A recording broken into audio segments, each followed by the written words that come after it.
मैं ओम प्रकाश सिंह, गांधी स्मारक plus two विद्यालय, भूगोल शिक्षक।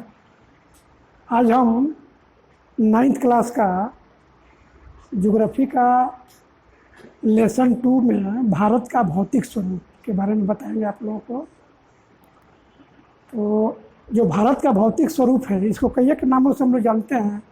इसे भौतिक स्वरूप भी कह सकते हैं या ऊंचावच भी कह सकते हैं। ऊंचावच, रिलीफ। इसमें हम लोग ये देखेंगे कि भारत का भौतिक स्वरूप कैसा है, यानी इसका रूपरेखा कैसा है। तो इसमें हम लोग हाईएस्ट टू लोएस्ट, सबसे ऊंचा भाग और सबसे नीचा भाग का स्टडी करेंगे। जैसे मान लीजिए ये भारत का रूप जो है, तो सबसे ऊंचा भाग हिमालय है, उसके बाद समतलीय मैदान है, पठार है, कई एक इसका स्वरूप है अलग अलग क्षेत्रों में। तो लगभग इसका 5 मुख्य रूप से भौतिक स्वरूप है। तो सबसे उत्तर में जो ये आप देख रहे हैं, उत्तर में ये उत्तर का पर्वतीय भाग, इसको बोलते हैं हिमालय पर्वत भी बोलते हैं, हिमालय पर्वत या उत्तर का पर्वतीय भाग, पर्वतीय भाग सबसे ये ऊंचा भाग है। इसका जो फैलाव है, पश्चिम में ये जम्मू कश्मीर, जम्मू एंड कश्मीर से लेकर के और पूर्व में अरुणाचल प्रदेश तक। ये है अरुणाचल प्रदेश, अरुणाचल प्रदेश।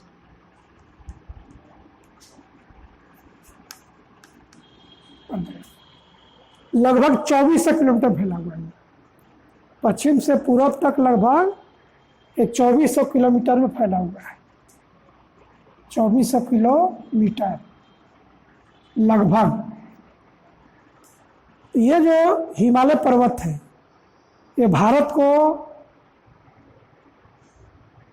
उत्तर में ये हो गया आपका नेपाल हो गया, फिर ये भूटान हो गया, इधर चीन का क्षेत्र है, उत्तर में चीन है, फिर ये पश्चिम में ये पाकिस्तान से भी जुड़ा हुआ है, पाकिस्तान। और फिर इधर आपको पूरब में ये जो बॉर्डर एरिया है, ये म्यांमार, म्यांमार। पहले हम लोग इसको बर्मा बोलते थे, बर्मा के नाम से जानते थे। तो ये भारत का पर्वतीय भाग है। कौन सा पर्वत है? पर्वत भी कई तरह का होता है, तो इसको वलित पर्वत बोलते हैं। वलित, folded mountain, folded mountain, folded mountain, वलित पर्वत।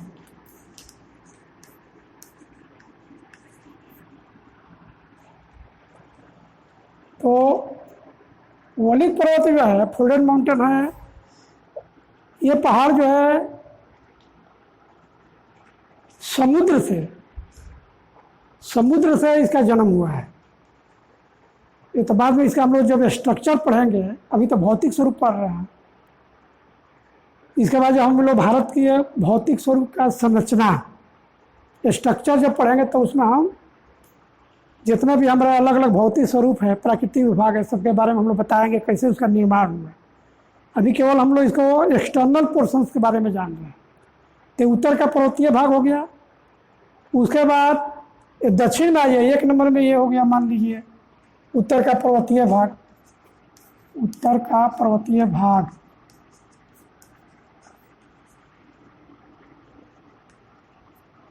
दूसरा नंबर हो गया प्रायद्वीपीय पठार। तो देख रहे हैं ये प्रायद्वीपीय पठार, इसको बोलते हैं प्रायद्वीपीय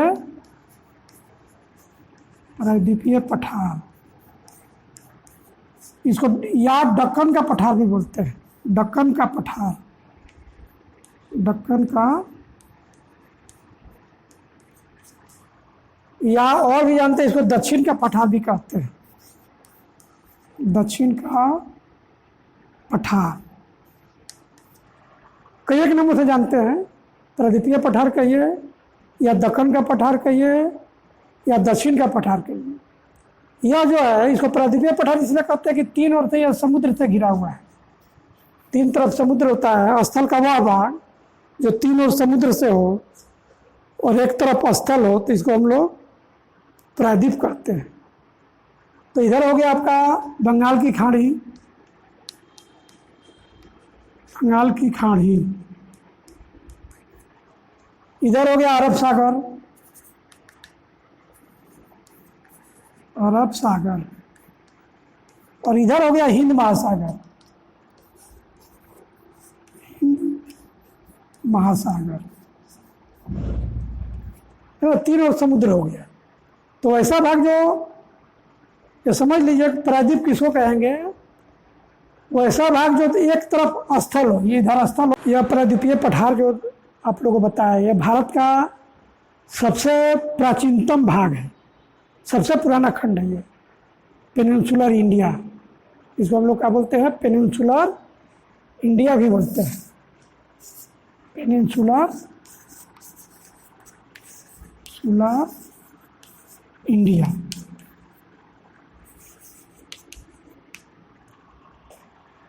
ये गोंडवाना लैंड का भाग है। जब पृथ्वी बना, जिस समय पृथ्वी का निर्माण हुआ उसी समय इसका निर्माण हुआ, और भारत का सबसे पुराना ये इसमें चट्टान है, प्रायद्वीपीय पठार। उसके बाद है बीच में जो आप लोग देख रहे हैं, यह है मध्यवर्ती मैदान, मध्यवर्ती मैदान।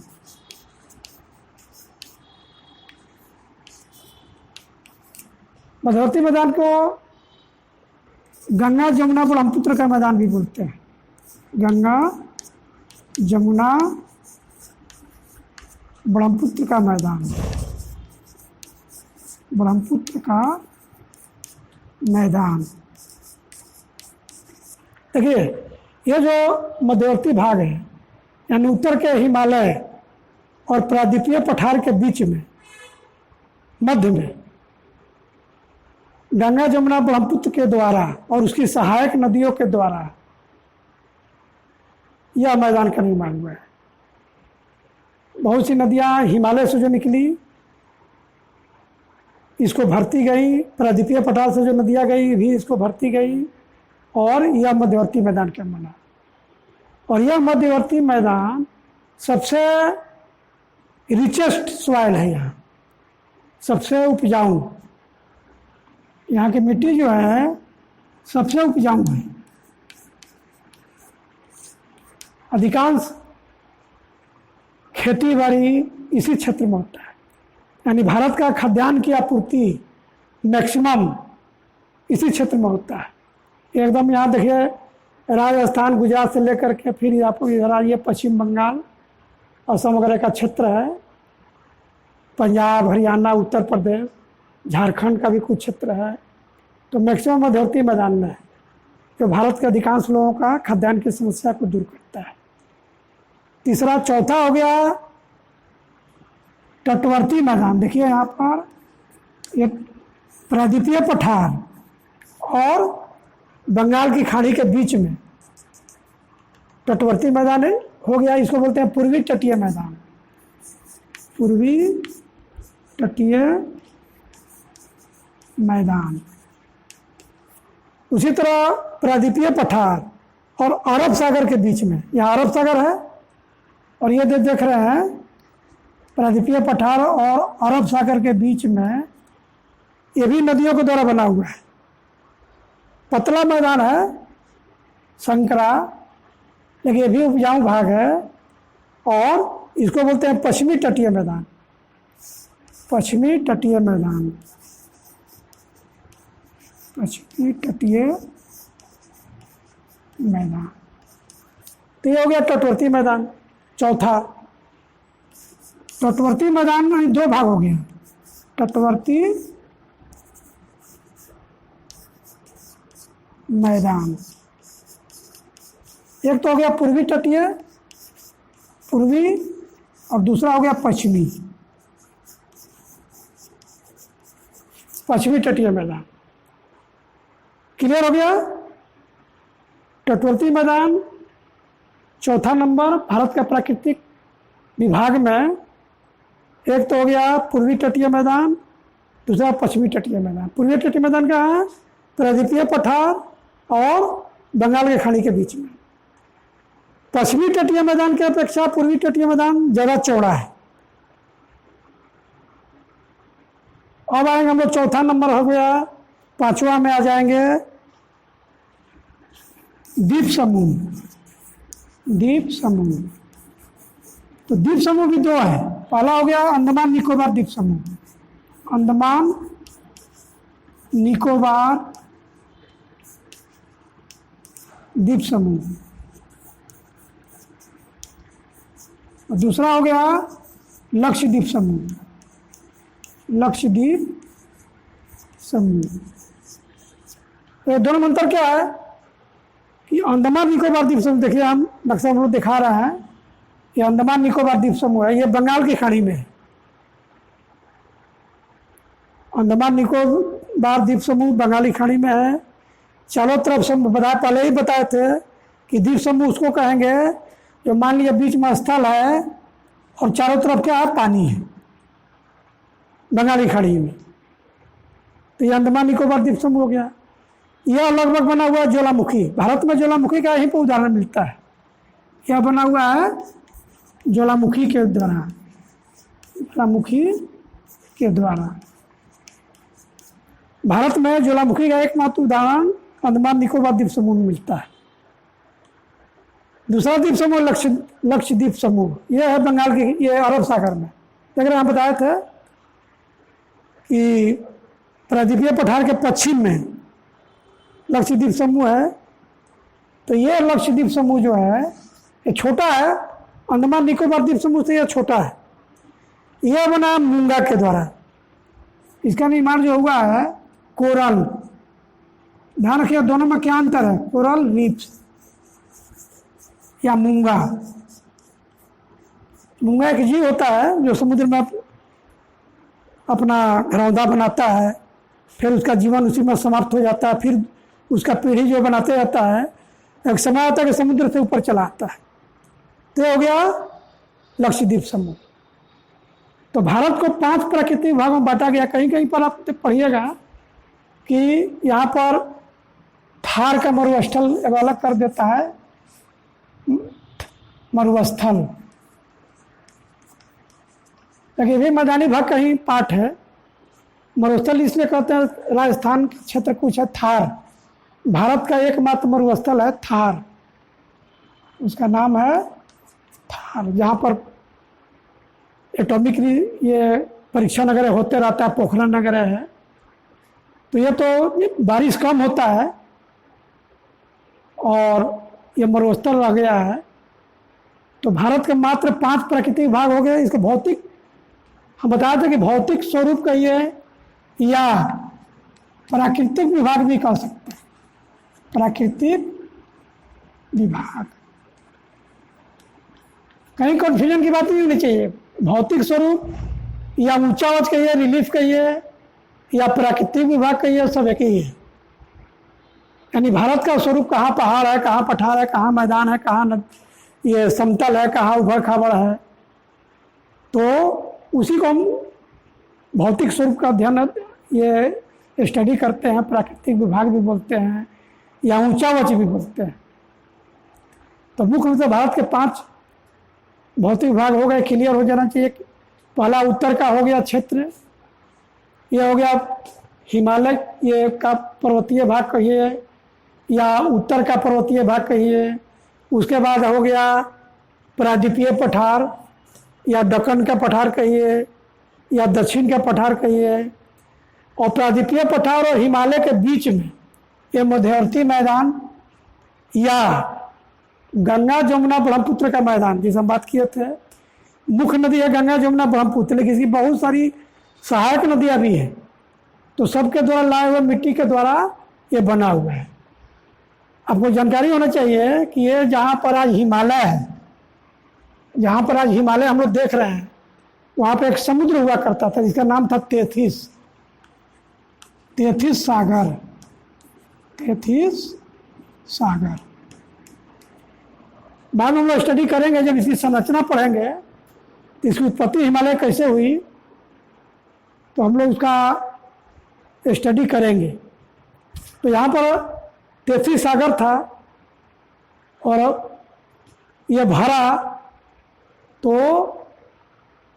पूरा अंगारा लैंड और गोंडवाना लैंड, इधर हम बताए थे कि ये गोंडवाना लैंड है और इधर अंगारा लैंड था, दोनों एक दूसरे की तरफ शिफ्ट किया। तो बीच में जो तेथिस सागर समुद्र था, जिसमें नदी अपना तलछट जमा किया था, वो फोल्डेड हो गया, मुड़ गया और हिमालय पर्वत बना। उसके बाद कुछ तेथिस सागर का अंश रह गया, फिर हिमालय से नदी निकलने लगी और उस समुद्र को भरने लगी। प्रायद्वीपीय पठार से नदी निकल रही थी, वो भी उस समुद्र को भरने लगी। तो ये जो मध्यवर्ती मैदान बना, जो दोमट मिट्टी है, पूरा का पूरा दोमट मिट्टी का क्षेत्र है, सबसे उपजाऊ मिट्टी, और भारत का सबसे ज़्यादा पैदावार इन्हीं क्षेत्रों में होता है और सबसे अधिक जनसंख्या भी इन्हीं क्षेत्रों में बसी हुई है। जनसंख्या भी भारत का सबसे जो डेंसली पॉपुलेटेड एरिया है, जैसे पंजाब, ये आपका पंजाब हो गया, हरियाणा हो गया, उत्तर प्रदेश हो गया, बिहार हो गया, पश्चिम बंगाल हो गया, जहाँ मुख्य जनसंख्या है, क्योंकि खेती बाड़ी के लिए बहुत अच्छा भूभाग है ये।